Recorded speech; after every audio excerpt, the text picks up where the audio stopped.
Donc nous sommes le lundi 7 mars 2022, il est bien 19 heures. Et donc nous allons entamer notre séance de conseil municipal. Mais avant de rentrer dans le vif du sujet, bien évidemment, nous ne pouvons pas ne pas évoquer la situation internationale qui nous secoue tous, psychologiquement, mais aussi dans nos vies au quotidien. Et si ce n'est pas encore complètement perceptible pour certains, je pense que ça le sera de manière un peu plus dure dans les jours qui viennent. Je fais bien évidemment allusion à cette guerre déclenchée par la Russie en Ukraine, avec les premières conséquences directes pour le peuple ukrainien, puisque on sait les victimes civiles se comptent en milliers, les victimes militaires également. Et au-delà de cette crise qui pourrait ne concerner que l'Europe centrale, bien évidemment, nous le savons, au vu des enjeux diplomatiques planétaires, nous sommes directement concernés, puisque soumis à une certaine pression de la Russie, pression pour ne pas dire chantage, qui nous laisse envisager un avenir assez triste, assez sordide, en tout cas très inquiétant. Voilà, donc pour l'instant, nous ne pouvons que manifester notre solidarité, notre soutien à la population ukrainienne, dont beaucoup, plus d'1,5 million, a priori, a déjà quitté le sol de leur pays. Plusieurs familles semblent déjà être arrivées en France, voire dans l'ouest de la France. Je discutais avec des élus Grandvillais qui ont d'ores et déjà accueilli des familles qui avaient des liens avec notre département. Et bien évidemment, nous serons sans doute mis à contribution, les uns et les autres, en tant que simples citoyens ou à travers les différentes choses qui s'organisent ici et là pour accueillir des réfugiés. Cela semble évident. Et puis, vous le savez, des dons sont possibles en argent pour pouvoir aider les organisations qui s'occupent d'encadrer ces populations et de s'acheminer vers des lieux d'hébergement dignes de ce nom. Il y a aussi beaucoup d'habitants d'Avranches et de la région qui souhaitent faire des dons d'objets, de vêtements, de biens de première nécessité. Alors comme j'ai pu le dire à la communauté d'agglomération, nous attendons les directives du préfet de la Manche, de façon à ce que ces dons ne soient pas faits de manière anarchique et deviennent vite ingérables en termes de stockage ou même d'acheminement. Donc pour l'instant, nous attendons de voir quelles sont les meilleures façons d'orienter ces dons, enfin de récolter ces dons, de les stocker et de les orienter vers tel ou tel endroit qui permettront ensuite une expédition dans les lieux les plus adaptés, en tout cas les plus pertinents au vu des populations déplacées. Voilà. En tout cas, je vous remercie toutes et tous, à ceux qui ont pu se rendre place de la mairie ce samedi. Je pense que c'était un moment important. Enfin, c'était une façon de montrer que les Avanchinais se sentaient bien concernés par ce triste moment qui risque de durer encore une fois et qui aura nécessairement des impacts sur nos vies assez rapidement. Il suffit de se rendre au Pourpes à Essence pour s'apercevoir que cette guerre a un impact direct sur nos existences. Voilà. Monsieur Huette.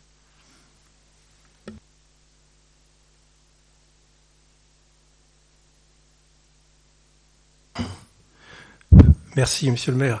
Je souhaitais également, au tout début de ce conseil municipal, évoquer la situation internationale et la guerre en Ukraine. Et je voulais vous proposer que l'on adopte un texte qui serait une sorte de motion ou de vœu, peu importe le terme juridico-administratif, mais qui montrerait notre unité sur un sujet qui ne peut que nous unir. Pas seulement les conseillers municipaux de la ville d'Avranches, mais l'ensemble de la population. Alors, si vous voulez bien, je voudrais vous lire le texte que j'ai préparé, et s'il y avait un assentiment général du conseil municipal, on pourrait l'adopter. C'est un texte court. Le 24 février, l'armée russe a envahi le territoire de l'Ukraine, État souverain, pays libre et indépendant. Cet acte de guerre est une violation du droit international et des droits humanitaires, proclamés notamment par la Déclaration universelle des droits de l'homme et du citoyen, adoptée par les Nations unies le 10 décembre 1948. Fidèle à l'affirmation, à la reconnaissance et au respect du droit international, défendu par l'éminent juriste avranchinais Georges Sell, les élus d'Avranches, au nom des habitants de la commune, condamnent sans réserve l'agression injustifiable de la Russie contre l'Ukraine et assurent le peuple ukrainien de leur solidarité et de leur soutien. Comme l'a rappelé le maire de Kiev, la lutte du peuple ukrainien est également, je cite, une lutte pour la démocratie en Europe. Écoutez, monsieur Hett, je vous remercie, parce que je ne vois rien à retrancher à votre texte. Et je trouve même très bien que vous ayez fait allusion à Georges Sell, en effet, juriste international, qui d'ailleurs avait siégé à la dernière assemblée de la SDN, donc juste avant le deuxième conflit mondial, et qui est un des membres, les premiers membres finalement à avoir siégé à l'ONU. Et je pense qu'en effet, rendre hommage à ce grand juriste avranchinais, né à Avranches, décédé à Avranches et qui repose dans le cimetière d'Avranches, est une très bonne chose. Donc moi, ce que je propose en effet, c'est qu'on... Je me permets de préciser d'ailleurs que dans l'histoire du droit international, Georges Sell, au XXe siècle, est le principal auteur reconnu comme tel, avec Hans Kelsen. C'est vraiment une référence universelle ou quasi-universelle du droit international public, et je crois qu'il était bon, effectivement, puisque Georges Sell est né dans notre ville, de faire référence à ses écrits et à ses prises de position en matière de droit international. Bien, écoutez, je vous propose en effet de voter dès à présent sur votre proposition de motion. Oui. Alors, monsieur le maire, pour être tout à fait complet, je le dis parce que ça me semble normal de le dire, il y a des jurisprudences administratives qui réfutent ou qui récusent aux collectivités territoriales le droit de s'immiscer dans les affaires internationales. Ces jurisprudences ont porté principalement sur des délibérations prises par des conseils municipaux ou sur des vœux émis par des conseils municipaux qui avaient un caractère très précis. Par exemple, le versement d'une subvention, ce qui n'est pas notre cas. On est dans une approche assez généraliste qui porte sur quelques concepts de droit international et sur quelques concepts de droit humanitaire. Je tenais à le dire tout de même par correction vis-à-vis de l'ensemble des conseillers municipaux. Je ne crois pas que monsieur le préfet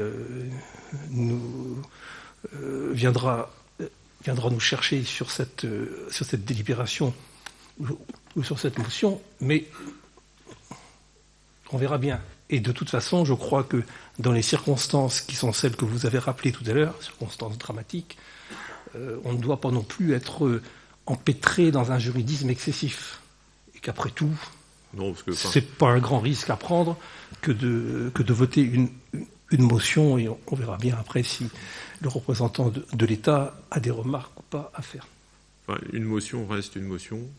Je pense que nous avons déjà eu l'occasion de reprendre à différentes occasions, que ce soit sur des questions de santé ou autres. Je pense que celle-ci est de nature à aller dans le sens de ce que les conseils municipaux et autres collectivités expriment actuellement dans cet élan de solidarité à l'égard de l'Ukraine. Donc ce que je vous propose... Oui, Jacques. Oui, j'aimerais bien qu'au lieu de mettre Kiev, on mette Kyiv, qui est le terme européen, enfin mondial, de la ville. Oui, alors ça c'est un... Ce serait peut-être pas bête. Oui, parce qu'en fait, ce qu'il faut savoir, c'est que le nom de Kiev est le nom russe de la ville. Ça. Et pour les Ukrainiens, la ville de Kiev ne s'appelle pas Kiev, mais Kyiv, donc K-Y-I-V. Je pense que ce serait important, en effet, de dérussiser le nom de cette ville. Merci Jacques, c'est très juste. Y a-t-il d'autres observations sur ce texte qui nous est proposé ? Donc je vous propose, dans ce cas-là, de voter, et on va voter positivement. Donc qui est favorable à l'adoption de cette motion ? Oui, voilà, les pouvoirs, bien évidemment, s'expriment. Écoutez, je vous remercie et nous ferons suivre cette motion partout où il sera bon de la faire connaître. Alors, il faut nommer pour examiner l'ordre du jour de notre conseil municipal un secrétaire, et dans l'ordre du tableau, c'est Bertrand Claveau. Bertrand, si tu veux me rejoindre. Je vais en profiter aussi pour faire l'appel. Alors, c'est vrai que j'aurais dû commencer par là, mais on est un peu perturbé. Donc, Jacques Lucas, Annie Parent, Christian Cossec, Martine Laurin, Philippe Collet, Valérie Busson, Thierry Pennec, Camille Péché, Michel Guezet, Nadine Calvez, Hervé Lenné, Angélique Ferreira, Anne-Laure Tanier-Ferrès, Quentin Tiercelin, Fabienne Moilic, Germain Delalande. Nadia Marquet est absente, excusée dans les procurations à Maurice Lenné, Roland Carreau, François Saint-James, Bertrand Claveau, Catherine Luxin, Maurice Lenné, Bernard Talamy, Blandine Coquelin, absente excusée dans les pouvoirs à Madame Martine Laurin, Jacques Tolon, Stéphanie Bidet, Odile Morel, Guénaël Vette, Caroline Marie,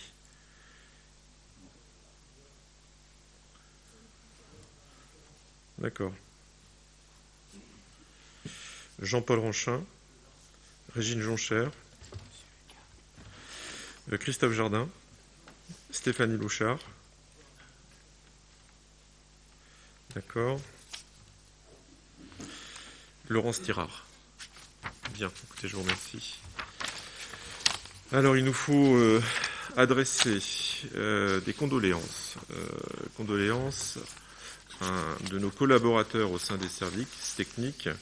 Il s'agit de M. Falabrègue, qui travaille au sein du service du bâtiment et de l'éclairage public, qui a perdu son papa. Voilà, donc nous lui adressons, ainsi qu'à toute sa famille, nos très sincères condoléances.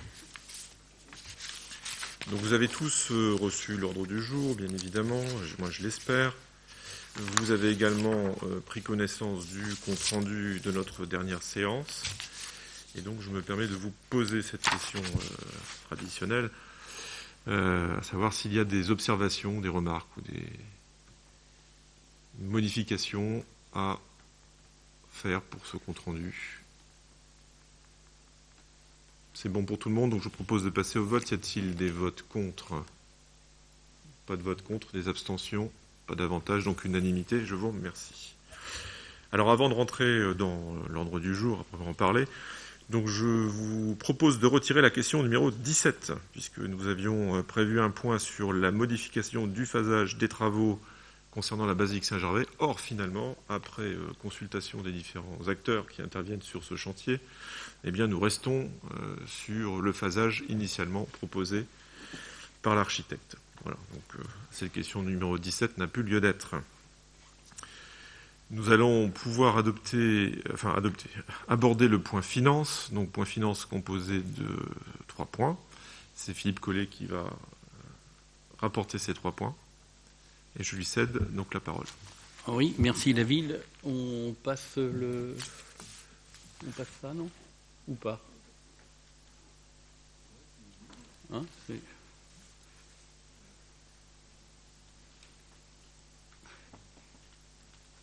alors, je vais vous présenter en quelques diapositives le référentiel M57.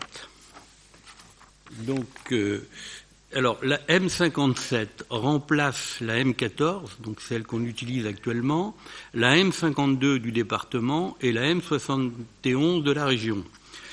Le référentiel M57... A priori, Philippe, t'es pas sur la bonne question. Ah, j'ai sauté une question, ouais. Pardon. J'ai voulu faire comme alors, d'accord, j'allais l'aborder là, mais on peut... Pardon? Comme vous voulez, comme tu veux. Parfait. Alors oui, parce que c'est la dernière. Alors je continue.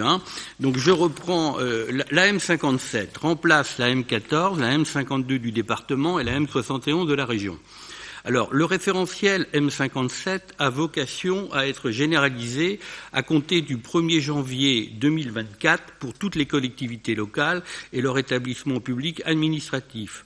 La M57 est un prérequis indispensable au compte financier unique. Le compte financier unique, c'est le regroupement du compte administratif établi par la ville et avec le compte de gestion établi par le trésorier payeur général. Alors, la date, c'est le 1er janvier 2024, mais nous souhaitons la mettre en place au 1er janvier 2023. Une question va être l'adoption de cette date et de la nomenclature va vous être présentée juste après. L'avis du comptable est joint au procès de délibération. L'avis du comptable date du 4 février 2022. L'adoption concerne le budget principal et les budgets annexes suivis en M14. Alors c'est tous les budgets. Alors sur la diapositive suivante, les règles budgétaires en M57, on dit qu'il n'y a pas de bouleversement notoire par rapport à la M14.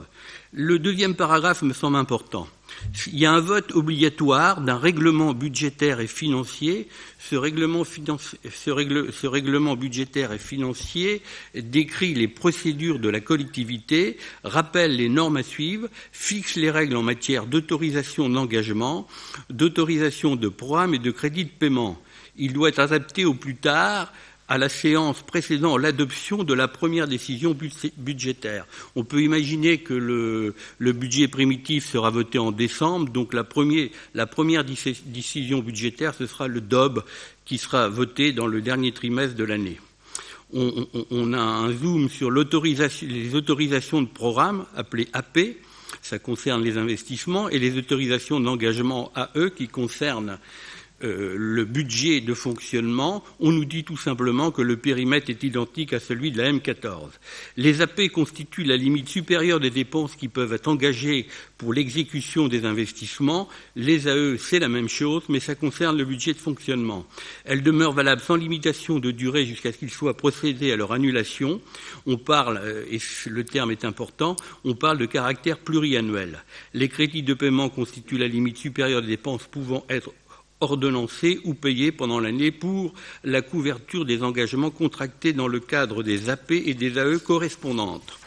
Sur le suivant, on peut continuer, si vous l'avez, Monique. Parfait. Alors là, vous êtes à la fin. Il faut revenir un peu avant, s'il vous plaît. Revenez. Alors un peu avant, je crois encore.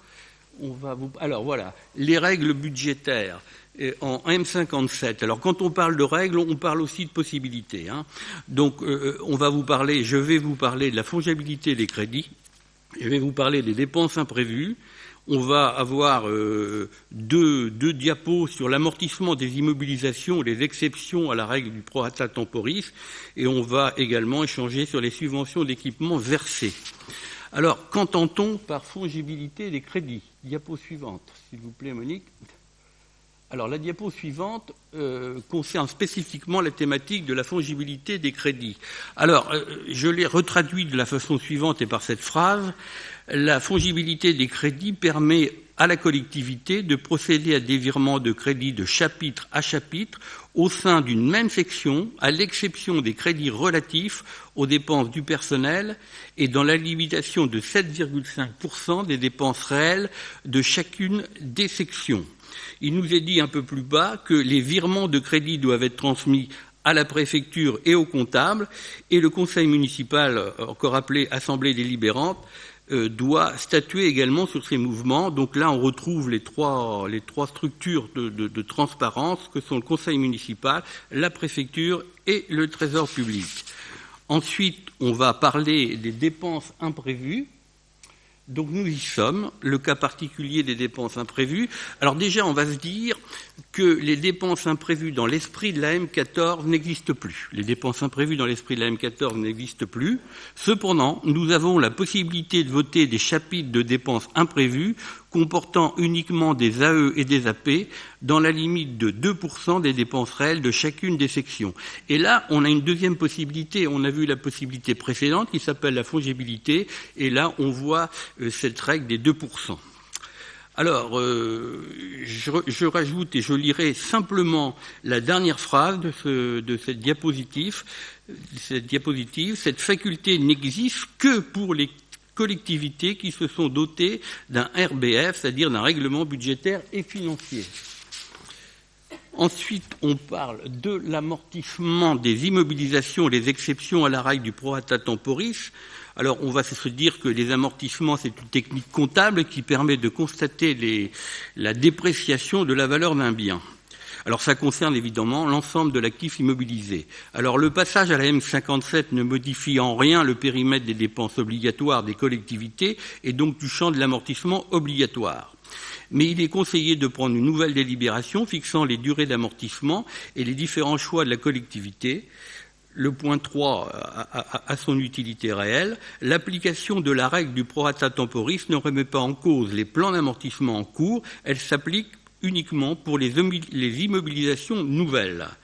Dans une logique d'enjeu, possibilité de délibérer pour définir les catégories de biens qui ne seraient pas soumises à l'amortissement, au prorata temporis. La définition des enjeux appartient à l'entité. La mise en œuvre de cette simplification doit ainsi être justifiée dans l'annexe des comptes, notamment au regard de son caractère non significatif. Dans ce cas, l'amortissement débute au 1er janvier de l'année qui suit la mise en service du bien.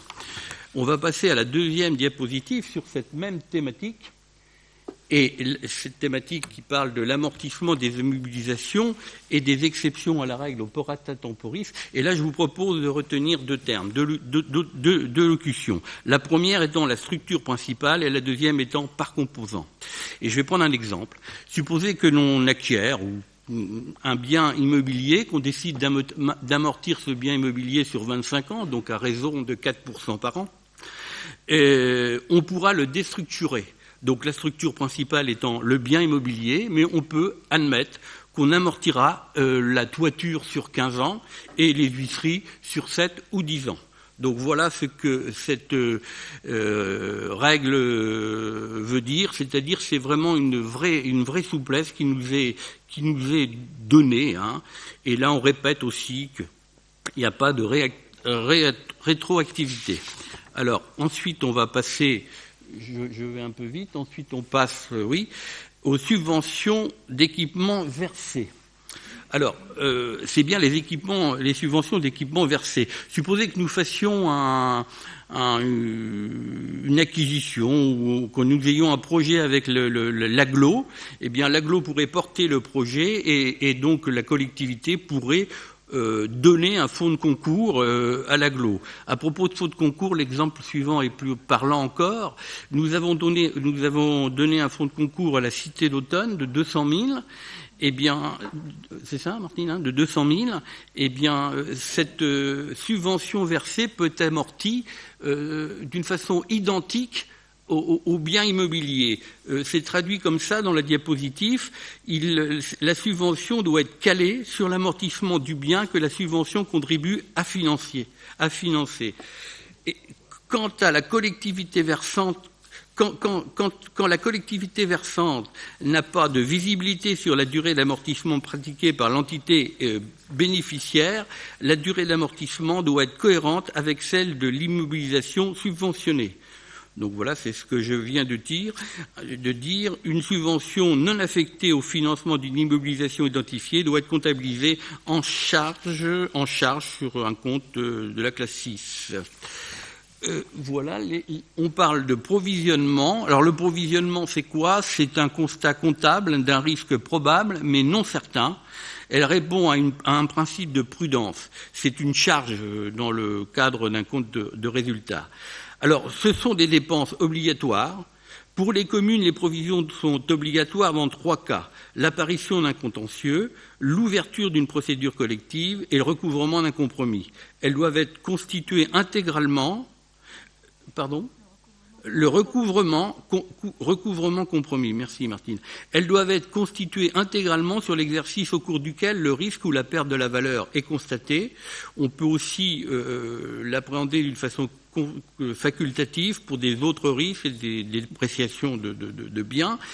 Il y a deux méthodes. Il y a une méthode budgétaire et la méthode qu'on utilise et qu'on gardera, c'est la méthode semi-budgétaire par principe. C'est ce qu'on appelle la permanence des méthodes. Donc on gardera cette façon de faire qui est la méthode semi-budgétaire par principe.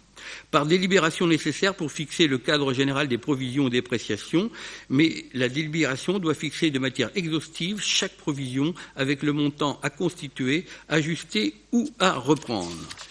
Voilà en ce qui concerne la provision. Et on arrive à ce que vous souhaitiez à la question 3, qui est l'apurement du compte 1069. Alors, l'idée, on dit qu'il est préférable de le passer avant la M57, mais du fait du passage de la M57, nous allons le passer après, en 2023. Je te regarde, c'est ça, en 2023. Par opération d'ordre semi-budgétaire, par débit du 1068 et par crédit du 1069. Alors, je vais vous lire le paragraphe en gras. Par opération d'ordre non budgétaire, je rappelle débit 1068, crédit 1069, plus correction des résultats de la section d'investissement à reprendre à la ligne 001 au budget N, on a une possibilité d'étalement sur 10 ans maximum en cas d'impossibilité de corriger sur un seul exercice, c'est ce qu'on fera. Donc cet apurement du compte 1069 donne lieu à une correction des résultats de la section d'investissement du compte administratif N-1 à reprendre au budget N dans la ligne 001. Donc le 1068, vous le connaissez, c'est ce fameux compte d'affectation des résultats qui se trouve crédité toujours après le vote du compte administratif. Le 1069, c'est un compte semi-budgétaire qui a été mouvementé lors de la mise en place de la M14 pour neutraliser l'incidence budgétaire. Et chez nous, sur notre collectivité, l'apurement de ce compte n'a pas été fait. Donc on parle d'une somme de 610 000 € qu'il faudra répartir à raison de 61 000 € chaque année sur une période de 10 ans. Donc voilà, j'ai présenté la M57. Donc on peut, si vous le souhaitez, alors je ne sais pas, je passe aux questions suivantes directement ou David ? À mon sens, il faut mieux qu'on vote, on vote la 2 déjà. Oui, donc je passe aux questions. Donc là, on va arriver à l'apurement du compte 1069, donc reprise des excédents capitalisés. Alors je vais le lire en entier. Vu les articles L 1612-1 et suivants du Code général des collectivités territoriales, vu l'instruction budgétaire M14, considérant que le compte 1069 présentant un solde débiteur de 609 930,38 € ne peut pas être apuré au 31/12/2022 en vue du passage du référentiel M57. Après avis favorable de la Commission des finances, il vous est donc proposé à vous, Conseil municipal, d'accepter l'étalement de l'apurement des 609 930,38 du compte 1069 sur 10 ans à partir de l'exercice 2023. Voilà, on précise également, ainsi au 31/12/2023 jusqu'à la fin de l'étalement, il y aura une discordance justifiée par délibération entre les résultats d'investissement d'une part du compte de gestion du service de gestion comptable d'Avranches et d'autre part du compte administratif de la collectivité.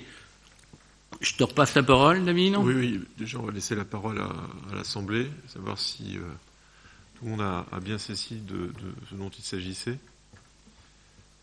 Est-ce que quelqu'un souhaite intervenir ? A priori non. Donc, je vous propose de passer au vote sur ce premier point. Donc, cette question numéro 2. Donc, y a-t-il des personnes qui sont contre ? Personne. Y a-t-il des abstentions ? Pas d'abstention. Écoutez, je vous remercie pour l'unanimité. Donc tu peux passer au point suivant. Merci. Donc là, on est sur ce que je viens de vous présenter, sur l'adoption de la nomenclature budgétaire et comptable M57 au 1er janvier 2023. vu l'article L. 2121-29 du Code général des collectivités territoriales, vu l'article 242 de la loi numéro 2008-1317 du 28 décembre 2018 de finances pour 2019, vu l'arrêté interministériel du ministre de la Cohésion territoriale et des relations avec les collectivités territoriales et du ministre de l'Action des comptes publics du 20 décembre 2018 relative à l'instruction budgétaire et comptable M57 applicable aux collectivités territoriales uniques. Alors, je l'ai dit tout à l'heure, mais je le répète, vu l'accord du trésorier en date du 4 février 2022, vu la note de présentation que je vous ai présentée à l'instant, considérant que la collectivité souhaite adopter la nomenclature M57 à compter du 1er janvier 2023 pour l'ensemble de ses budgets éligibles, après avis favorable de la Commission des finances, il vous est donc proposé à vous, conseil municipal, d'autoriser le changement de nomenclature budgétaire et comptable en M57 de son budget principal et de ses budgets annexes éligibles au 1er janvier 2023. D'autoriser Monsieur le maire à signer toutes les pièces nécessaires à l'exécution de ce changement. Merci Philippe. Y a-t-il des questions, des remarques, Monsieur Vette? Merci Monsieur le maire. Chacun voit qu'il s'agit d'un dossier très complexe, technique, et même technocratique. Quand on regarde la littérature relative à la M57 et qu'on ajoute les textes d'origine législative, les textes d'origine réglementaire, les instructions et les circulaires, c'est une littérature d'environ 600 pages, au sein de laquelle il est assez difficile de se retrouver. C'est la raison pour laquelle, lors de la réunion de la Commission des finances, j'avais demandé, et il m'avait été répondu par l'affirmative, que chaque conseiller municipal reçoive avec la convocation, pour le moins, le diaporama qui vient d'être présenté.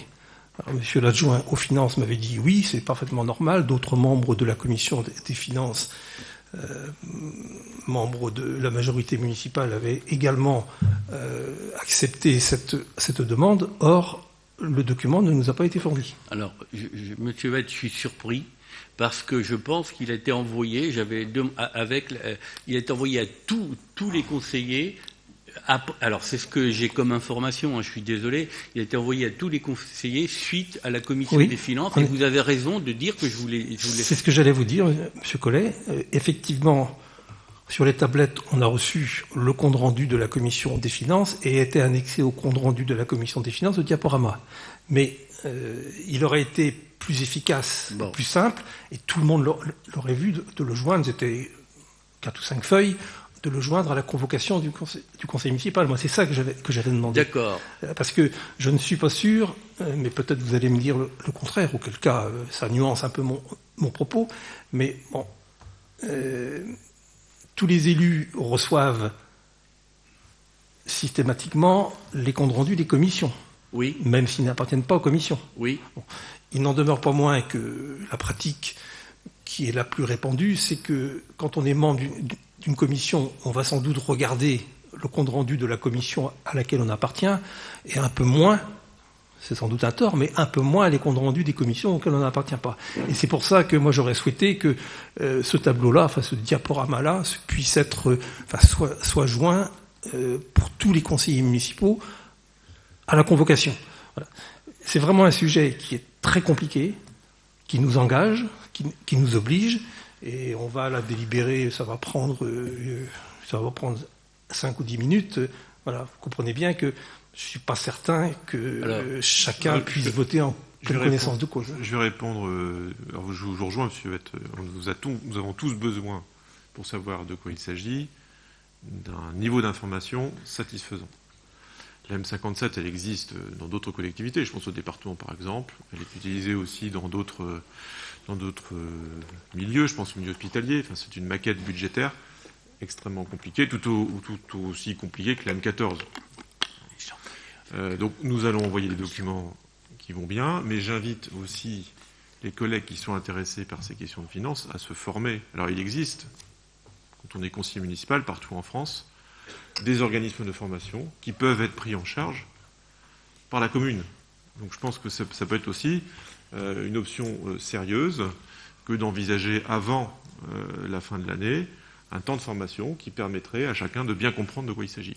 Je pense qu'un simple diaporama, dans l'absolu, je vous rejoins, mais un simple diaporama ne permettra pas de bien comprendre ce qu'implique ce passage de la M14 à la M57.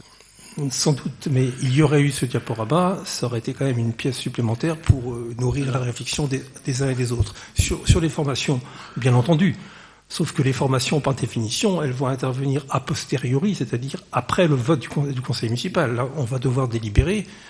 Oui, très franchement, monsieur le maire, sur le fond des choses, ça ne nous pose pas de difficulté.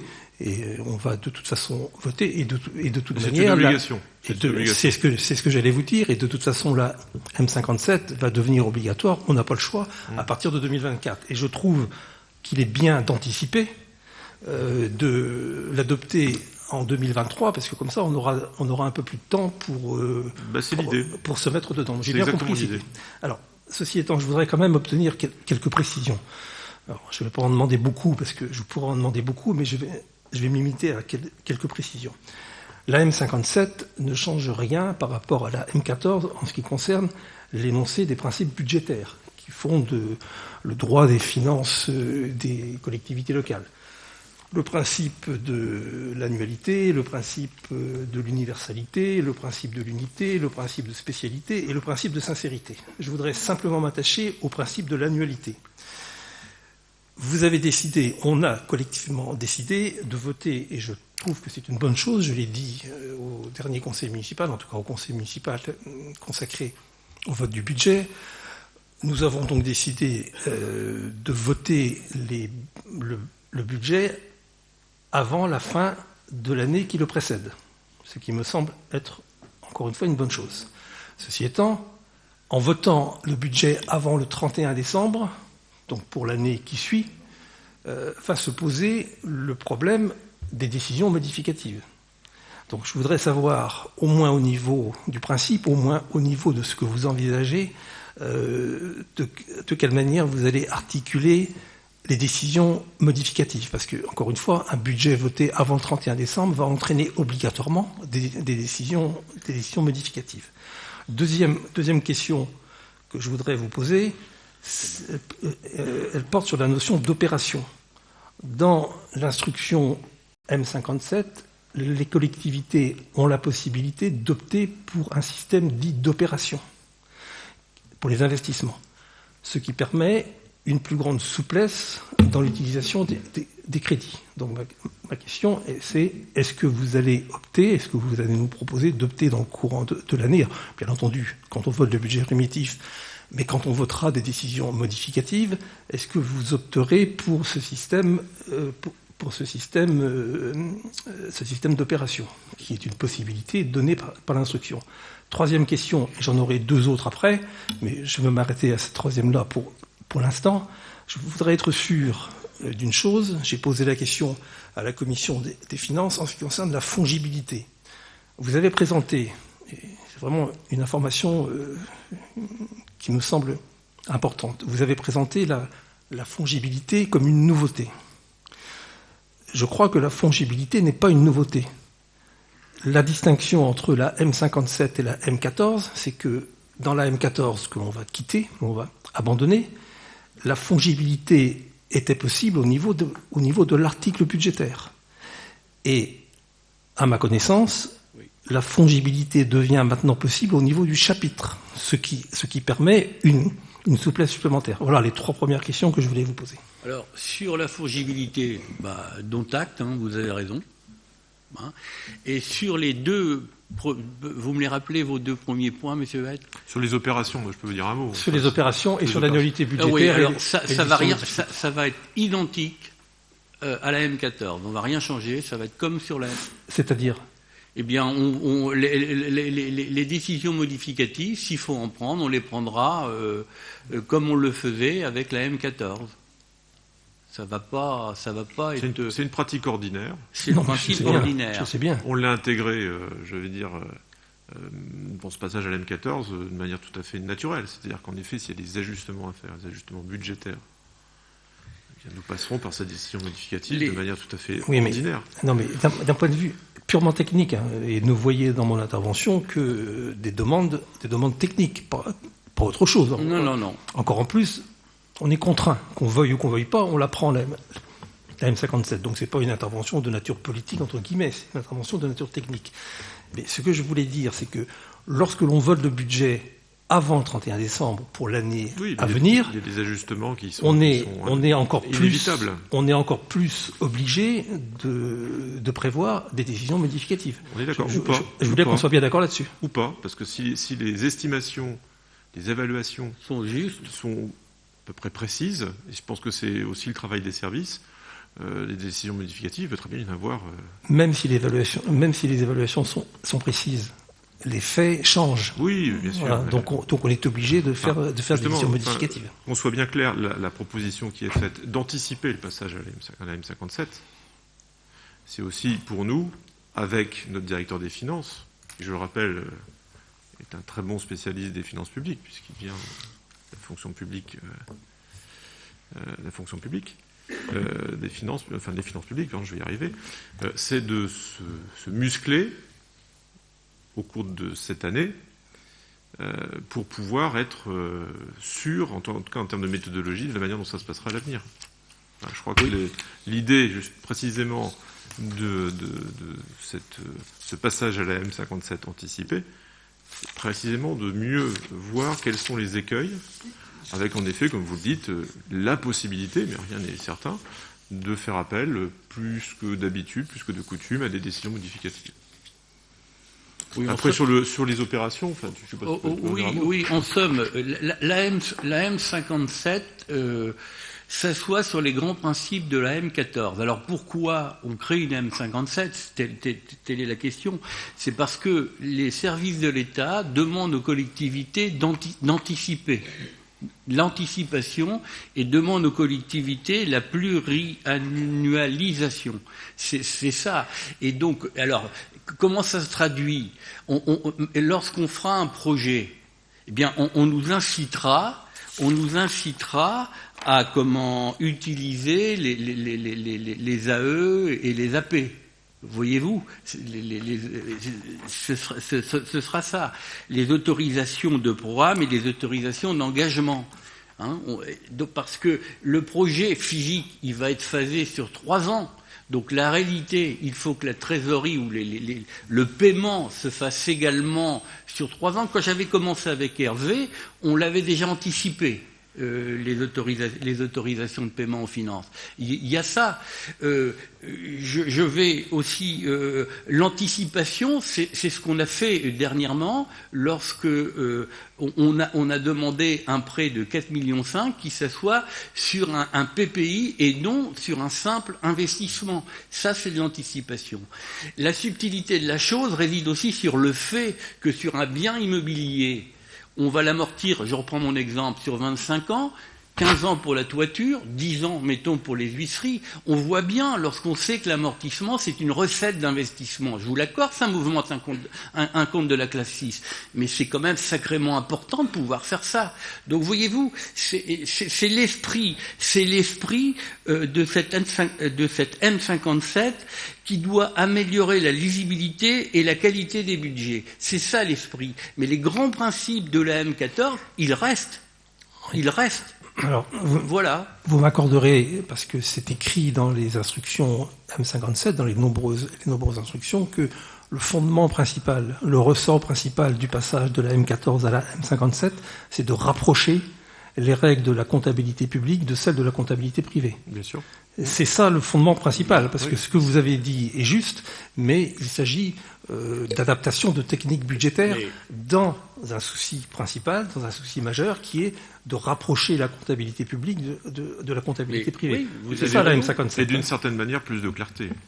Ça apportera plus de clarté aussi dans la gestion et dans la lecture. J'espère que ça se traduira par plus de clarté, on le souhaite tous, mais il n'en reste pas moins, et encore une fois c'est écrit dans les instructions, que la volonté du législateur et du pouvoir réglementaire, du gouvernement, c'est bien de faire en sorte que la comptabilité publique ressemble de plus en plus à la comptabilité privée. Voilà. Alors il y a des avantages, il y a des inconvénients, on verra à l'usage comment les choses se passent. J'aurai encore 2 questions. Et je rappelle, Monsieur Bette, que c'est bien une obligation. Oui, oui. On n'est pas dans le. Monsieur le maire, on ne propose pas. Je l'ai dit tout à l'heure. Et cette délibération a vocation, je préfère le préciser, parce que le débat est riche, mais je voudrais bien qu'on ne perde pas d'esprit, d'anticiper d'un an le passage à la M57, de façon à ce qu'on puisse, d'ailleurs, avec un accompagnement des finances publiques, être parfaitement en phase en 2021. C'est ce que j'ai indiqué tout à l'heure. L'obligation, c'est de prendre la M57. La faculté que vous nous proposez ce soir et que l'on fait nôtre, c'est d'anticiper le passage à la M57 avec une année d'avance. Et ça me semble être une excellente chose. Donc j'aurais deux autres questions sur des points techniques, si vous pouvez me l'indiquer. Dans la M57, on parle de compte financier unique. Vous l'avez indiqué d'ailleurs tout à l'heure. Compte financier unique, ça signifie au regroupement du compte administratif et du compte de gestion. J'ai cru comprendre à travers vos propos à la Commission des finances que vous tiriez comme conclusion de l'existence ou de la création de ce compte financier unique l'abolition de la règle de l'ordonnateur et du comptable, ce qui ne me semble pas être du tout le cas. Ce n'est pas parce que... Non, mais je voudrais que ce soit bien précis, parce que c'est une règle fondamentale, et le fait qu'il y ait un compte financier unique, c'est-à-dire qu'on agrège le compte administratif et le compte de gestion, ne remet pas en cause, en tout cas pas pour l'instant, peut-être dans 2 ans, 3 ans, 4 ans, je n'en sais rien du tout de ce que fera le législateur, mais ce n'est pas aujourd'hui une remise en question ou une remise en cause de la règle de la séparation de l'ordonnateur et du comptable. Ah non, du tout. Je vous confirme que l'ordonnateur donne l'ordre d'engager les dépenses et de recouvrer les recettes, mais ne peut toujours pas manipuler des fonds publics. Je vous le confirme. Et par contre, je tiens à vous apporter une précision. Mais je sais que vous l'aviez enregistré. Hein. La M57, c'est un prérequis. Hein. C'est un prérequis indispensable au compte financier, c'est-à-dire quand on va appliquer la M57 au 1er janvier 2023, le compte financier unique n'existera pas. Mais par la suite, il viendra dans la suite logique, il viendra se créer. Mais au tout début, il n'existera pas. On continuera à gérer. Hein, je te regarde en même temps, Julien. On continuera à gérer en interne notre compte administratif et le Trésor continuera à gérer son compte de gestion. Voilà. Bien. Et la dernière question que je voulais vous poser, parce que c'est quelque chose qui me semble important aussi, c'est un instrument de souplesse dans le budget des collectivités locales, c'est la notion de dépenses imprévues. Je ne sais plus comment vous avez présenté ça tout à l'heure et je ne voudrais pas déformer vos propos, mais j'ai presque compris, mais peut-être j'ai mal compris, que les dépenses imprévues n'existaient plus. Ce n'est pas ce que dit l'instruction. L'instruction budgétaire dit au contraire qu'on a tout à fait la possibilité de prévoir des dépenses, d'inscrire des dépenses imprévues aussi bien dans la section de fonctionnement que la section d'investissement, mais simplement ça ne donne pas lieu au vote de crédit, mais à des virements de crédit. C'est ce que dit l'instruction budgétaire. Mais je voudrais être bien sûr, parce que c'est important pour une commune que de se garder, comme on dit, une poire pour la soif, et d'inscrire des dépenses imprévues. La M57 ne nous retire pas la possibilité, aussi bien en fonctionnement qu'en investissement, d'inscrire des dépenses imprévues. Mais alors, on est entièrement d'accord. Hein. J'ai juste rajouté, mais j'ai sans doute me suis mal exprimé. J'ai dit les dépenses imprévues supprimées dans l'esprit de la M14. Hein, c'est ce que j'ai dit. Donc, en conclusion, nous sommes tous d'accord, quoi. Voilà.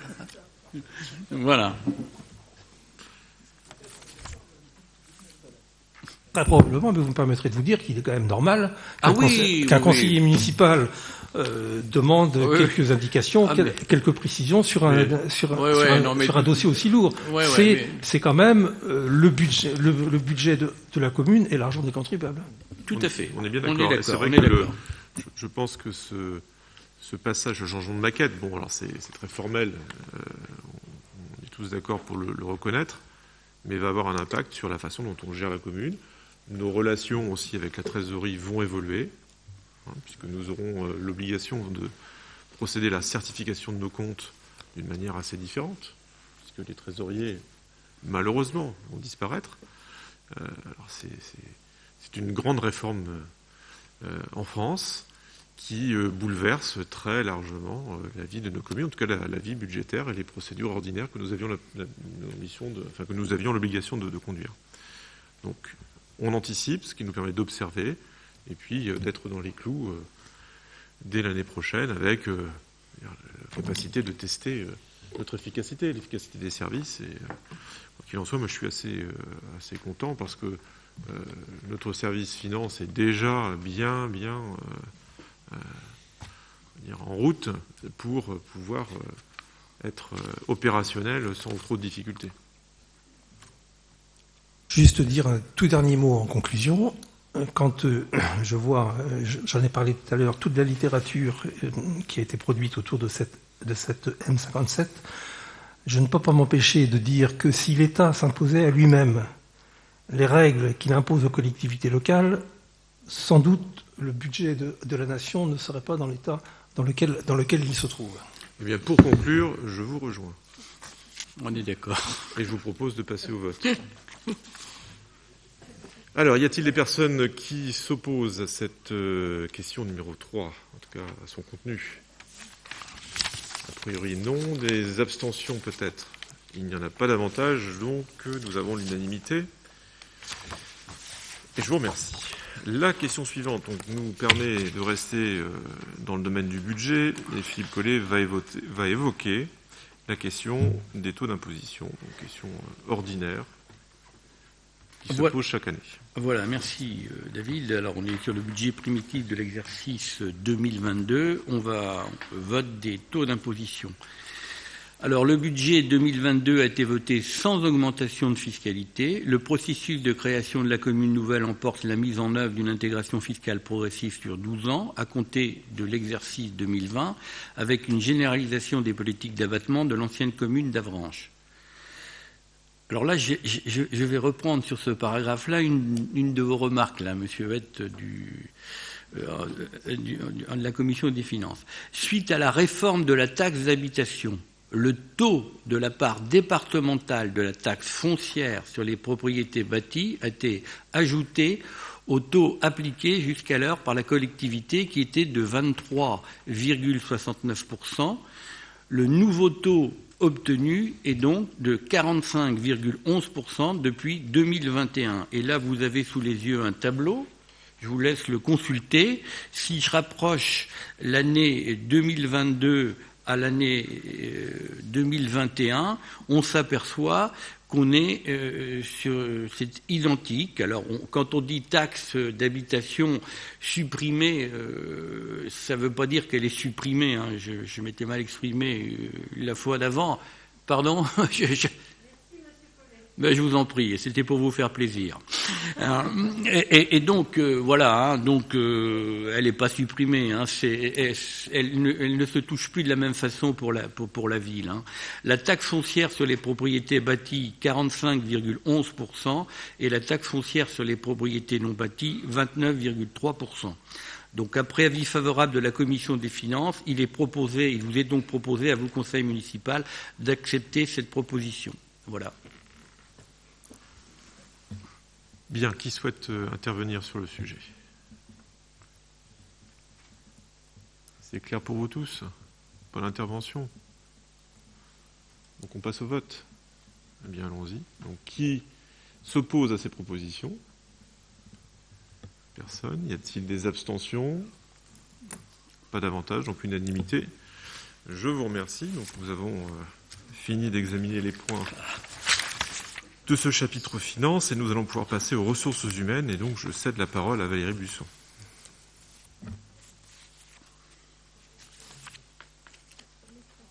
Excusez-moi. Donc la question 5 concerne la création d'un poste de gestionnaire de prévention des risques et assistant des ressources humaines. En effet, Nous avons un petit peu réorganisé depuis le départ de la directrice des ressources humaines en 2021 le service des ressources humaines. Un DGA a été recruté, Monsieur Sergent derrière moi. Dans le même temps, nous avions éventuellement souhaité procéder au recrutement d'une DRH mutualisée avec l'AGLO qui était dans la même situation que nous à l'époque, mais le recrutement n'a pas été finalisé, ni par eux ni par nous à ce moment-là. Chacun travaillant en autonomie. Donc, nous vous faisons une proposition de recrutement d'une personne supplémentaire sur ce service, notamment pour le travail du document unique d'évaluation des risques professionnels, sachant que nous sommes déjà très en retard et qu'il va être temps de nous y mettre. Voilà, il faut mea culpa, avec un travail également de veille réglementaire et technique de prévention, et puis une analyse des accidents de travail potentiellement, et puis reprendre pour libérer la personne qui en est en charge actuellement les carrières, les payes, les dossiers retraite et d'autres missions au fur et à mesure des choses. Donc voilà, nous vous proposons donc que ce poste pourra être pourvu donc par le fonctionnaire de la filière administrative de la catégorie C. Le coût est d'environ 30 000 €, mais cette dépense était prévue au budget prévisionnel 2022, au chapitre 12 des charges du personnel. Donc après avis favorable de la commission du personnel, il vous est proposé à vous, conseil municipal, de créer ce poste permanent à temps complet de gestionnaire prévention des risques professionnels et ressources humaines, dans les conditions que je viens de vous énoncer, et de modifier ainsi le tableau des effectifs. Merci Valérie. Est-ce que vous souhaitez des précisions, Monsieur Ranchin? J'ai été quand même interpellé par cette question qui nous est proposée aujourd'hui, pour deux raisons. Quand on lit la mission qui est attribuée pour cette création de poste, et j'ai déjà entendu, je pense, une partie de la réponse, le document unique n'existe pas au sein de la commune à ce jour. Je vous ai donné la réponse. Ça veut dire que la commune est dans l'illégalité depuis plusieurs dizaines d'années? Pas plusieurs dizaines d'années. Le document unique était obligatoire dans le domaine privé déjà dans les années 2012. Nous sommes en 2022. Je crois que ça fait 10 ans. Mars. Donc ça, je suis déjà un peu surpris. Donc, par rapport à ce poste, nous parlons bien d'une création. Oui. Aujourd'hui, le service RH de la commune, il comporte combien de personnes? 3. 3 personnes.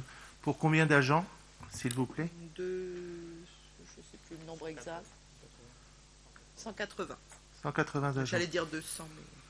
D'accord. Je vous remercie, mais si vous voulez, j'ai été quand même interpellé de lire ce chapitre, cette phrase sur le document unique. Nous ne sommes pas les seuls, loin de là. Ce n'est pas une excuse, bien sûr. Mais il y a eu beaucoup de choses à gérer. Le départ de la directrice des ressources humaines nous a mis aussi en difficulté. Voilà, c'est comme ça. Oui, non mais j'entends ça tous les jours. Nous ne sommes pas les seuls. La seule chose, c'est qu'aujourd'hui, de nombreuses entreprises se sont déjà fait taper sur les doigts parce que ce document unique n'était pas réalisé. Ça a posé problème à ces entreprises. Je suis quand même, excusez-moi Madame Busson de ma remarque, très surpris de voir que le document unique est inexistant au sein de la commune. C'est en route et ce sera fait en 2022. Bon courage. Juste une précision, un document unique en effet est un document indispensable lorsque l'on souhaite sécuriser la vie des services au sens très large du terme. En effet, c'est une démarche au long cours.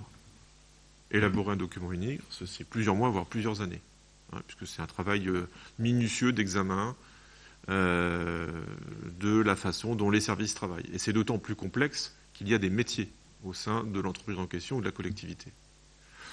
Moi, je rends hommage aussi à Marion Taillé, qui avait commencé la démarche avec les services. Donc là, ce qu'il faut cette année, en 2022, c'est compiler l'ensemble des informations qui ont déjà été collectées, et puis les transformer en documents uniques. Donc c'est pas comme si on prenait conscience en 2022 qu'il était temps de rédiger un document unique. Je veux vraiment insister sur ce point, mais simplement transformer l'essai et aboutir ce document. Comme je dis, on a cité Marion Taillé qui a fait un travail remarquable. Pour des raisons qui sont personnelles, elle a fait le choix de migrer vers sa Bretagne natale. C'est une très bonne chose pour elle. Et en effet, il y a eu des élections aussi, il y a eu une mise à l'arrêt du service qui s'est concentré sur ses missions essentielles, assurer les payes, assurer le suivi de la formation des personnels et ainsi de suite. C'est un service qui fonctionne bien. Et là, on reprend le travail et on va l'achever en 2022. Juste sur un point, en effet, recruter aujourd'hui, ça peut paraître difficile. On avait fait le pari avec la communauté d'agglomération de recruter un seul ou une seule directrice ou directeur des ressources humaines pour optimiser et puis pour avoir une vision un peu globale des ressources humaines à l'échelle de la collectivité et de l'EPCI. Le recrutement avait été finalisé, puis finalement la personne que nous avions recrutée, qui venait de la fonction publique hospitalière, est restée dans la fonction publique hospitalière. Le choix a été fait de faire monter en compétences, parce que les compétences étaient là, 2 agents, côté agglo et côté ville. Donc ces personnes aujourd'hui assurent pleinement leur fonction de responsable RH sous couvert d'un DGA, en l'occurrence Monsieur le Sergent ici présent. Le recrutement de la personne qui est proposée ce soir va permettre, encore une fois, de favoriser l'achèvement de ce travail au long cours qui a débuté il y a déjà plusieurs années, depuis, grosso modo, le début du mandat précédent. Parce qu'en effet, au début du mandat précédent, nous avions constaté que ce document n'existait pas. Sachant qu'il aurait dû être obligatoire depuis 2001, dont acte. Monsieur Vette. Est-ce qu'il s'agit vraiment d'une création brute d'emploi ? Parce que si j'ai bien compris, l'ancienne directrice générale adjointe chargée des ressources humaines n'a pas été remplacée. C'est bien ça. Je vous explique. Oui. Nous avons eu 2 départs. Directeur des finances, directeur des ressources humaines. Directeur des finances a été remplacé. En fait, il assure aujourd'hui la double direction ressources. Oui, mais en termes de poste. Non, il n'y a pas eu de... En fait, c'est pas vraiment une création de poste, puisque... C'est ça. C'est ça ma question. Non. Parce que je sais bien que le directeur des finances a été remplacé, il est derrière vous, enfin le nouveau. Par contre, la directrice générale adjointe chargée des ressources humaines, elle n'a pas été remplacée. Non. C'est bien ça. Non. Donc, en clair, le poste que vous ouvrez aujourd'hui et que vous qualifiez, enfin que vous répertoriez comme une création de poste, n'est pas à proprement parler une création de poste. Transformation de poste. En tout cas, c'est une gestion différente des postes. Oui, d'accord, mais enfin... En tout cas, pour le 012, ça n'a pas d'impact. Vous avez dit, voilà, c'est ça. Vous avez dit, Busson, qu'il y avait 3 personnes au service des ressources humaines. Oui. Avant, il y en avait 4. En tout cas, Monsieur Sergent est le directeur général des finances et des ressources. Mais lorsque Madame Taillé était là, oui, c'est ça. Il y en avait 4. Vous étiez 4. Voilà. Donc on revient à 4. Oui, c'est ça. Voilà. C'est ça. Avec ça, une organisation... Oui, c'est vraiment une question tout à fait de bon sens et d'arithmétique réunie que je pose, pas plus. Ok. Y a-t-il d'autres questions, remarques sur ce point, Monsieur Ranchin? Alors, si je peux me permettre d'apporter un complément par rapport à ce que vous avez dit sur le document unique, il faut savoir que le document unique est obligatoire dans toutes les structures pour 2 raisons. C'est pour la sécurité du personnel. C'est ce que j'ai dit. Vous l'avez dit, non, mais pour la Donc sécurité du personnel, pour les TNS, les maladies musculo-squelettiques issues au personnel, et c'est aussi pour faire les analyses à l'intérieur de l'entreprise et prendre les mesures nécessaires et utiles par rapport aux accidents de travail et aux arrêts de travail dus à la profession. C'est vrai que pour une commune comme Avranches, c'est un document qui est très complexe à faire puisqu'il y a une multitude de professions. Il n'y a pas que des gens derrière les bureaux, il y a des gens aussi qui sont sur le terrain et que par rapport à ça, ça demande une documentation et un suivi qui est quand même très, très, très conséquent pour avoir toujours, dans la mesure du possible, un document qui soit à jour. Mais c'est bien de ça dont il s'agit. Oui, et alors, c'est très bien que vous parliez de risques musculo-squelettiques, puisque ça fait partie des données qui ont été prises en compte il y a déjà 4, 5, 6 ans, puisqu'on avait fait un travail assez poussé, notamment avec les personnes qui sont de longues heures par jour devant un écran d'ordinateur. On avait travaillé sur les sièges, sur la disposition des écrans d'ordinateur, sur le matériel, l'équipement de bureau. Donc on ne part pas de rien, encore une fois. Il s'agit bien d'aboutir ce document unique à partir de l'ensemble des données qui ont été rassemblées depuis à peu près 6 ans. Est-ce qu'il y a d'autres interventions avant qu'on passe au vote ? C'est bon pour vous tous ? On y va. Alors, qui s'oppose à cette proposition de création de poste ? Personne. Y a-t-il des abstentions ? Pas davantage, donc je vous remercie pour l'unanimité. Valérie ? Oui. Question suivante. Alors, cette fois, il s'agit d'un renouvellement de poste d'adjoint aux espaces verts. Actuellement, il y a quelqu'un aux espaces verts, mais qui va prendre le poste d'adjoint au service des sports qui est vacant, car une autre personne est partie. Donc, jeu de chaises musicales, si je puis dire, avec un agent de maîtrise qui va être, pour lequel une priorité est donnée à la production florale sur la ville d'Avranches. Donc, voilà, toujours avec les mêmes recrutements par mutation, détachement et autres lauréats de concours. C'est un poste cette fois qui existe déjà, donc pas d'impact sur la masse salariale. Donc on vous propose de renouveler ce poste permanent d'adjoint au responsable des espaces verts dans les conditions que je viens de vous décrire et d'en modifier ainsi le tableau des effectifs. Merci Valérie. Y a-t-il besoin de précision ? C'est bon pour tous, on passe au vote. Donc, qui s'oppose ? Personne. Des abstentions ? Pas davantage. Donc, unanimité. Question suivante, Valérie. Donc, la question 7, c'est le renouvellement d'un poste de directeur adjoint au centre technique municipal. Là encore, il s'agit d'un jeu de chaises musicales en interne dans un premier temps. Vous n'avez pas oublié la personne qui est chargée du patrimoine va partir en retraite et que là, on avait souhaité un recrutement anticipant son départ qui devrait avoir lieu en juillet 2022 de manière à procéder à un tuilage efficace parce que c'est quelqu'un qui avait, et qui a encore d'ailleurs, beaucoup de compétences. Mais en fait, c'est la personne qui est actuellement au poste adjoint au centre technique municipal va prendre son poste, décidément. Donc en fait, on veut procéder au renouvellement de cette personne. L'offre est parue et le recrutement va être en cours, donc sur une enveloppe budgétaire constante une fois encore. Avec les missions qui vous sont décrites, que je ne reprends pas, dans la notice explicative. Donc, pas d'impact sur la masse salariale, évidemment. Donc, on vous propose à vous, conseil municipal, ce soir, de renouveler ce poste permanent de directeur adjoint au centre technique municipal et de modifier le tableau des effectifs. Merci. Moi, je préciserai que, finalement, c'est la suite d'une politique que l'on essaie de favoriser, à savoir la montée en puissance d'agents qui ont fait leurs preuves, qui ont su révéler leurs compétences et qui, peu à peu, gravissent les échelons et acquièrent des postes à responsabilité. Donc, c'est vraiment comme ça qu'on envisage les choses concernant l'évolution de ce cadre dans la collectivité. Donc, le recrutement à sa place, oui. Donc, en tant que second du centre technique municipal. Oui. Est-ce qu'il y a des questions ou des remarques ? Bien, écoutez, je vous propose de passer au vote. Y a-t-il des votes contre ? Je n'en vois pas. Des abstentions ? Je n'en vois pas non plus, donc unanimité. La question suivante, Valérie. Donc la question 8, c'est la création d'un poste permanent pour une intégration d'un agent de la filière technique vers la filière d'animation. Nous avons eu un point similaire au dernier conseil municipal. Il s'agit ici de remettre dans la bonne filière les bonnes personnes. Je m'explique, un agent est actuellement donc sur le grade d'adjoint technique. Il dépendait il y a plusieurs années des services techniques, mais ses fonctions ont changé.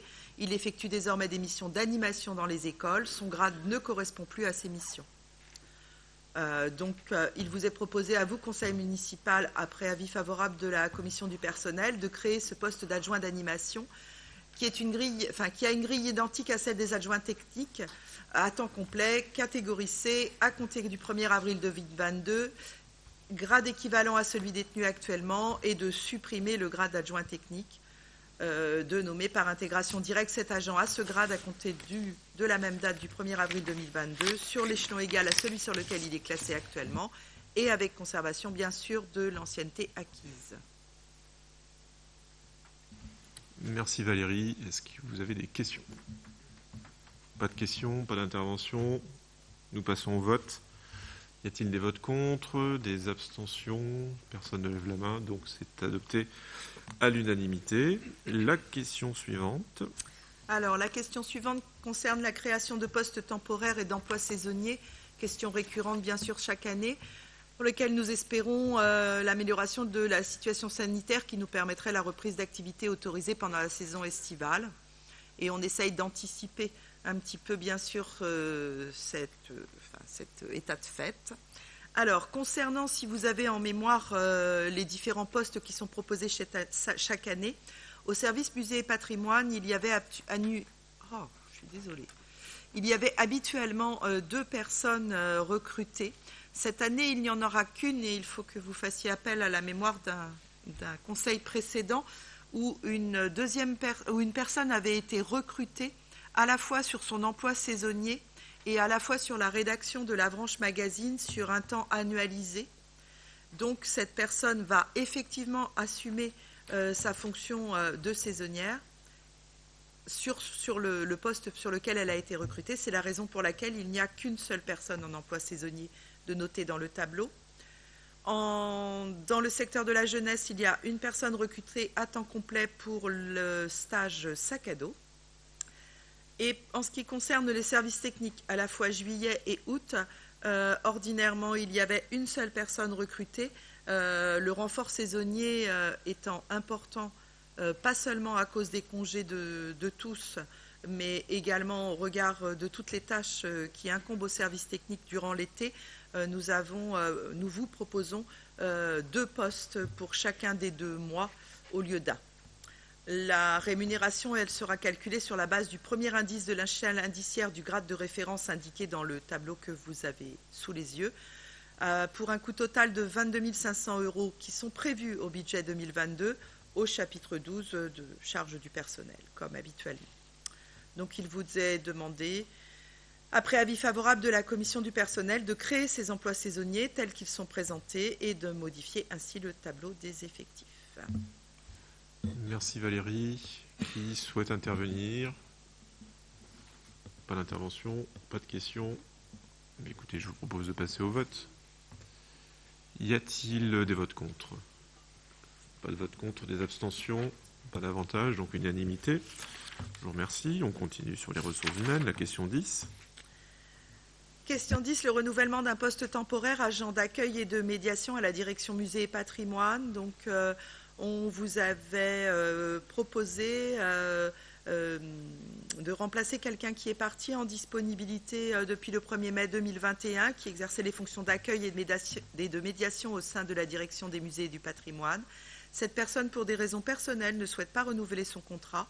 Donc nous souhaitons procéder au renouvellement de ce poste par un CDD à temps complet d'1 an, à compter du 1er mai 2022, sur la base de l'article qui concerne cette personne, avec les mêmes missions et les mêmes affectations. Donc, emploi pourvu par un agent ou une agente de la catégorie C, traitement calculé sur la grille indiciaire des adjoints du patrimoine, en fonction de l'expérience professionnelle, coût du poste environ 28 000 €, mais venant en remplacement d'un poste permanent, donc pas d'impact supplémentaire sur la masse salariale. Donc on vous propose ce soir, à vous, conseil municipal, de créer un poste temporaire d'adjoint du patrimoine dans les conditions que je viens de décrire et de modifier le tableau des effectifs. Merci Valérie. Est-ce que cela appelle des questions, des remarques? Aucune, donc on passe au vote. Y a-t-il des votes contre? Des abstentions? Je n'en vois pas, donc unanimité. La question suivante, donc la question 11. Il s'agit du renouvellement d'un poste temporaire agent d'entretien et gestion des locaux. Là encore, j'ai envie de reprendre, David, les propos que tu as tenus tout à l'heure sur l'évolution en interne de différents personnels, parce qu'effectivement, il s'agit d'un poste à renouveler pour lequel une personne exerçait 20 heures, mais sera renouvelée en 35 heures. En fait, pour aller à Saint-Martin-des-Champs, où elle va venir renforcer les équipes, parce que à Saint-Martin-des-Champs, il y avait une personne en CUI qui ne souhaite pas être renouvelée. Alors vous me direz, oui, mais elle CUI 7 heures, donc 7 heures, 15 heures, etc. Mais cette personne faisait aussi des heures supplémentaires parce qu'il y avait effectivement des besoins. Donc l'impact budgétaire va être environ sur les 15 heures, si on ne compte pas les heures supplémentaires qui étaient faites. Donc, comme il y avait des difficultés à recruter quelqu'un à temps non complet, ce temps complet a pu être proposé à cette personne, avec des missions sur les nouveaux locaux qui doivent être entretenus, sur les sorties des écoles qui n'étaient plus assurées, sur un protocole sanitaire qu'on souhaite de plus en plus allégé. Donc, pas d'impact réellement sur la masse salariale. Donc, on vous propose de créer ce poste d'agent d'entretien des locaux sur le grade d'adjoint technique catégorie C à temps complet de 6 mois, comme je vous l'ai décrit, et d'en modifier le tableau des effectifs. Merci Valérie. Y a-t-il besoin de précision? C'est bon pour tous? Nous passons au vote. Donc, y a-t-il des votes contre? Je n'en vois pas, des abstentions non plus, donc unanimité. Point suivant, donc question numéro 12. La question numéro 12 concerne la création d'un poste temporaire de manager de centre-ville. Vous n'êtes pas sans ignorer que nous sommes entrés dans le schéma des petites villes de demain. À cette occasion, la Banque des territoires nous donne une belle opportunité de création d'un manager de centre-ville avec un financement très intéressant, mais dans lequel nous avons souhaité nous engager, mais nous n'avions pas réellement le besoin d'un temps plein. Et la ville de Saint-Hilaire était également intéressée, donc nous avons souhaité partager ce temps avec eux, un mi-temps chacun, qui va permettre de développer les animations du centre-ville, le développement des commerces, des relations avec les commerçants et les partenaires des commerçants, avoir une communication sur nos politiques d'investissement actuelles, notamment par exemple le quartier Saint-Gervais. Bien sûr, nous avons déjà une personne qui gère l'événementiel sur la ville, mais cet agent exerce une partie de son temps suite au nouvel organigramme. Elle consacre une partie de son temps au projet d'administration. Donc en fait, elle a du temps très pris et très impacté par cette mission. Donc du coup, on se dit que cette opportunité pour 2 ans nous permettrait d'avancer des projets pour lesquels on souhaiterait qu'une dynamique soit mise en place et que les projets proposés puissent être ensuite fonctionnels de manière autonome. Merci Valérie. Oui, donc en fait, oui, j'ai peut-être pas tout dit après parce que j'étais sur l'explication. Donc, il y a non, la modification a été faite. En fait, il y a une petite modification, je me trompe. Non, la modification n'a pas été faite. Hein. Non, voilà. Suite à un échange avec la ville de Saint-Hilaire qui date de ce matin, c'est pour ça que vous n'en avez pas reçu la modification. On ne va pas partir sur 30 000, mais potentiellement 40 000, mais ça va dépendre du recrutement de la personne, de manière à s'aligner avec la proposition de Saint-Hilaire, sachant que le budget global du coup va passer de 15 000 à 20 000 et de 5 000 à 10 000 par an pour 2 ans pour la ville d'Avranches. Donc nous avons ouvert aux 3 filières, aux 3 catégories de la filière administrative, de manière à ne pas revenir sur cette donnée si jamais on avait des besoins, des rencontres avec des personnes qui avaient une catégorie ou une autre, d'autoriser bien sûr Monsieur le maire à effectuer la demande de subvention auprès de la Banque des Territoires et à signer cette convention de financement.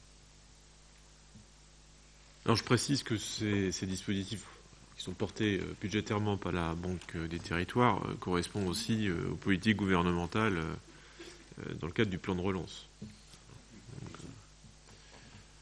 Donc en effet, l'opportunité est là. Je pense qu'il est utile de la saisir.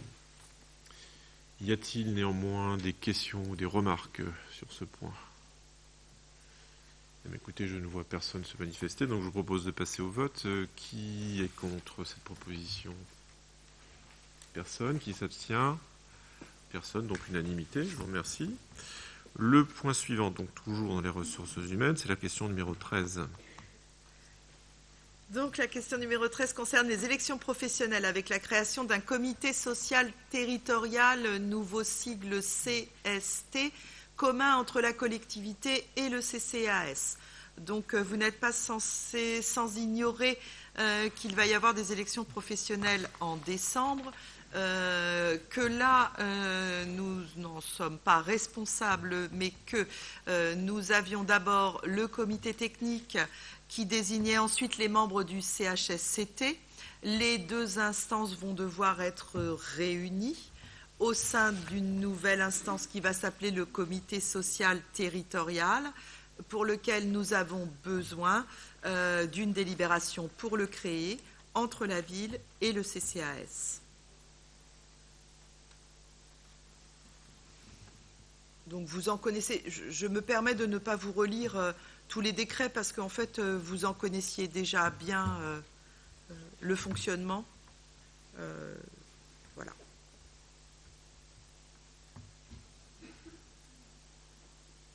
Donc il est proposé. Pardon, je m'absente. Non, mais c'est bien. Au conseil municipal de créer ce comité social territorial unique, compétent pour les agents de la collectivité et du CCAS.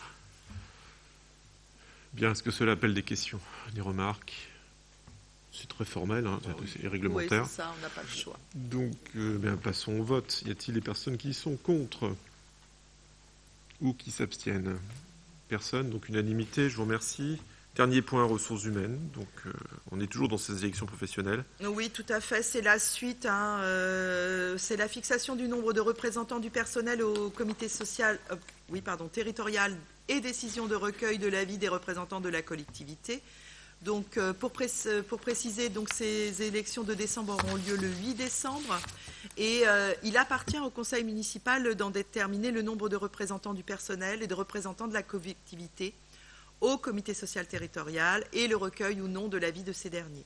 Donc là, on a un chiffre de 5 personnes représentants titulaires du personnel en nombre égal au nombre de représentants bien sûr suppléants, en essayant de maintenir, en réussissant à maintenir le paritarisme numérique, en fixant un nombre de représentants de la collectivité égal à celui des représentants du personnel, soit 5 titulaires et autant de suppléants, et de décider du recueil par le comité social territorial de l'avis des représentants de la collectivité.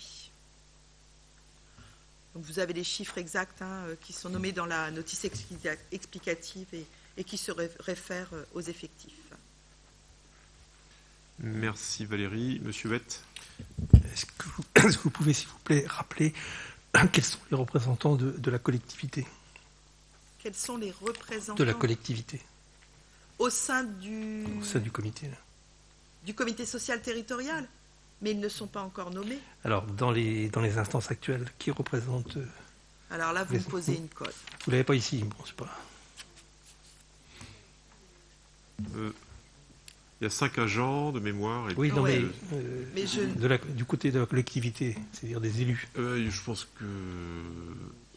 Madame Tirard. Madame Tirard, vous y êtes. Moi-même. Oui, bien sûr. 2. Annie Parent, moi j'y suis bien évidemment. Monsieur Carreau, Roland Carreau. Oui. Madame Tirard, est-ce que vous avez quelqu'un d'autre ? Oui, elle a levé la main. La 5e personne, je ne sais plus. Donc il va falloir renouveler ces instances pour créer le comité social territorial. L'idée c'est de reprendre les mêmes personnes. Ça me semble bien, oui. Logique. Bien sûr. Mais le nombre ne change pas. On est à 5 titulaires. L'idée, c'est de garder le même format. Oui, mais les textes ne modifient pas le nombre de représentants de la collectivité. En tout cas, le calcul nous mène à la même... À la même, d'accord. Donc l'idée, c'est de reprendre les mêmes personnes qui siègent actuellement dans les instances qui vont évoluer dans ce nouveau comité. Y a-t-il d'autres questions ? Pas d'autres questions ? Donc je vous propose de passer au vote. Donc y a-t-il des personnes qui s'opposent ? Je n'en vois pas, des abstentions non plus, donc unanimité. Merci Valérie. Donc on a épuisé le chapitre ressources. On va passer au chapitre urbanisme et travaux et je vais céder la parole à Jacques Lucas pour évoquer le projet de lotissement au lieu dit le bois des moines.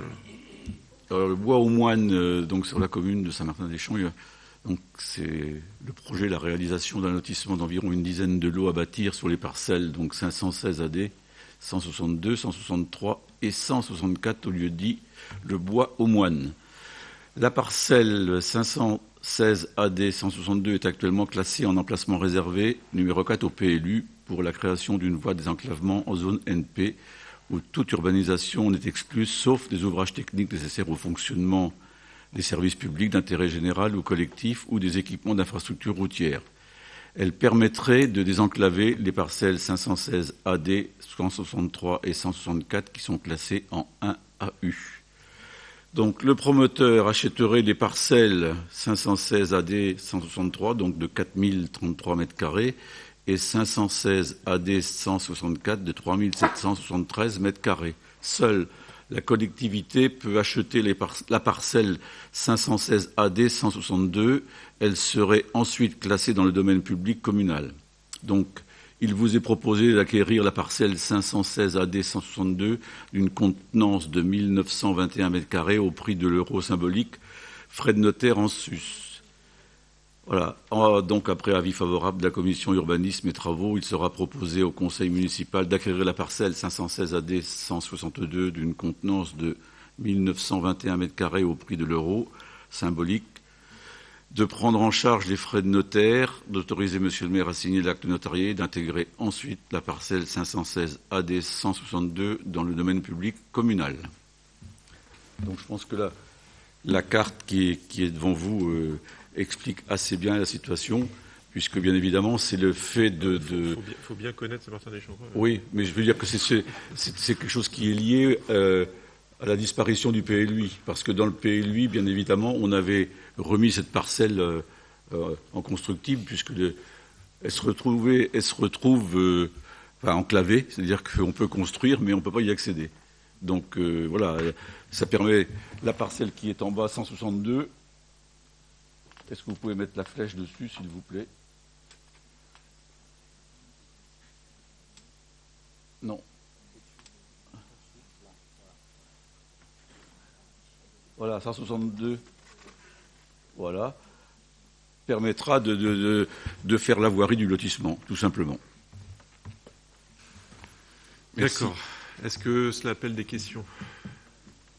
Pas de questions particulières? On peut passer au vote. Donc, qui s'oppose à cette acquisition foncière? Personne. Y a-t-il des abstentions? Pas d'abstention, donc unanimité, je vous remercie. Autre point urbain, donc c'est le plan local d'urbanisme communal avec une demande de modification. Oui. Donc la communauté d'agglomération vient d'acheter un terrain cadastré AE 250 d'une contenance de 2787 m² rue de la Liberté dans le cadre des travaux relatifs à la sédentarisation des gens du voyage. Sur le volet emplacement, superficie accès, le terrain est compatible avec le projet et pourra permettre l'installation de 4 à 6 familles. Ce terrain est actuellement en zone UX, c'est-à-dire une zone urbaine à vocation activité économique du PLU. Ce zonage actuel ne permet pas la réalisation du projet. Donc le souhait, c'est de modifier le PLU d'Avranches afin que la communauté d'agglomération puisse classer en zone U à vocation d'habitat comme il était prévu dans le PLUI. Donc, après avis favorable de la commission urbanisme et travaux, il vous est proposé de demander à la communauté d'agglomération Saint-Michel-Normandie, compétente en matière d'urbanisme, d'engager une procédure de modification du PLU conformément aux dispositions de l'article L 153-41 et suivants du Code de l'urbanisme, modification de droit commun, et ou L 153-45 et suivant, modification simplifiée. Merci Jacques. Est-ce que vous souhaitez intervenir? Est-ce que vous avez des questions sur cette proposition? Non, on n'a pas de plan. Non, mais c'est pas grave, c'est pas grave. Pour l'intervention? Bien, je vous propose de passer au vote. Y a-t-il des personnes qui souhaitent s'opposer à cette proposition? Pas d'opposition. Des abstentions peut-être? Pas davantage. Donc je vous remercie pour l'unanimité. On passe à présent à un point culture, musée, patrimoine. Donc je vous rappelle que le point 17 a été retiré de l'ordre du jour. Donc là c'est un point musée qui porte sur la création d'un coupon gratuité. Oui, donc l'idée est de proposer à toutes les personnes qui reçoivent l'Avranches Magazine dans leur boîte aux lettres, donc de proposer un coupon gratuit pour visiter le scriptorial ou le musée d'art et d'histoire. Ce coupon serait valable pour 2 personnes sur une durée d'1 an, enfin jusqu'à achèvement de l'année en cours. Et en sachant que l'entrée pour les enfants de moins de 18 ans est gratuite. Donc ça permettrait éventuellement à une famille qui n'est jamais allée au scriptorial ou qui souhaite visiter une exposition temporaire d'accéder gratuitement au musée. Donc c'est un dispositif qui serait nouveau, mis en place cette année et qui sera évalué en fin d'année. Donc après un avis favorable de la Commission Culture, il nous est proposé d'autoriser la création avec un numéro dans un numéro d'Avranches Magazine d'un coupon de gratuité pour la visite du musée d'art et d'histoire ou du scriptorial, j'ai coupé le micro, pour l'année 2022.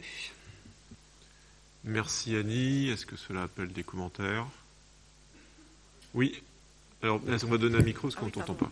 Ouais, j'ai juste une question. Alors, c'est pour les habitants d'Avranches. Donc, ça veut dire qu'il sera nominatif ou pas? On sera obligé d'écrire son nom dessus pour contrôler? C'est un coupon qui sera valable pour 2 personnes, puisque voilà, disponible dans le numéro d'Avranches Magazine. Alors, il n'y aura pas de vérification à l'entrée. Okay. Voilà, si les Avranchinais veulent faire plaisir à les amis de passage à Avranches, voilà, c'est ça. Exactement. Ils pourront faire profiter de ce coupon aux amis en question. L'idée, bien évidemment, c'est de permettre à des personnes qui ne connaissent pas le scriptorial ou le musée de s'y rendre pour l'exposition temporaire ou pour une découverte du bâtiment. Y a-t-il des commentaires, des questions? A priori, non. Je vous propose de passer au vote. Y a-t-il des personnes qui s'opposent à la création de ce coupon gratuité pour nos musées? Pas d'opposition. Y a-t-il des abstentions? Pas davantage. Eh bien, écoutez, je vous remercie pour cette unanimité. Donc il me reste les délégations au maire. Bon, j'ai envie de ne pas toutes vous les lire parce que ça peut être relativement fastidieux, sachant qu'il s'agit principalement de renouvellement d'occupation précaire et révocable de l'espace public pour les commerçants dont la liste est dressée dans cette liste des délégations. Donc, je vais faire comme je fais de coutume à la communauté d'agglomération. Si certains points nécessitent un commentaire ou des compléments d'information, bien évidemment, je me tiens à votre disposition. Et puis j'ai oublié de faire quelque chose en début de séance, et je m'en veux, Odile, c'est de souhaiter la bienvenue dans notre conseil municipal à Odile Morel, voilà, qui nous rejoint après la démission de Rina Rosieff. Donc, des nouvelles de Rina Rosieff, parce que c'est important de vous en donner. Rina donc avait réussi avec succès sa formation de secrétaire de mairie, et aujourd'hui elle est secrétaire de mairie dans des communes du Sud-Manche, ce qui lui prend beaucoup de temps, en plus de sa vie de maman. Donc c'était une des raisons pour lesquelles elle avait fait le choix de nous laisser. Et c'est pour cette raison que nous avons le plaisir d'accueillir Odile Morel, voilà, qui nous rejoint. Alors Odile qui a beaucoup de compétences, surtout dans le monde associatif, avec une activité assez forte, notamment dans le domaine des jumelages, voilà, avec nos villes partenaires, anglophones notamment. Voilà, donc bienvenue à toi Odile, et merci déjà de participer aux différentes commissions, aux différents temps d'échange auxquels nous avons eu le plaisir de t'associer depuis le début de l'année. Voilà, merci beaucoup. Voilà, mais écoutez, l'ordre du jour est épuisé. Je vais donc pouvoir lever la séance et je vous remercie de votre présence. Et je vous donne rendez-vous pour le prochain conseil dont la date est arrêtée, me semble-t-il. Ce sera le 9 mai. Voilà. D'ici là, portez-vous bien. Et bonne soirée et à bientôt.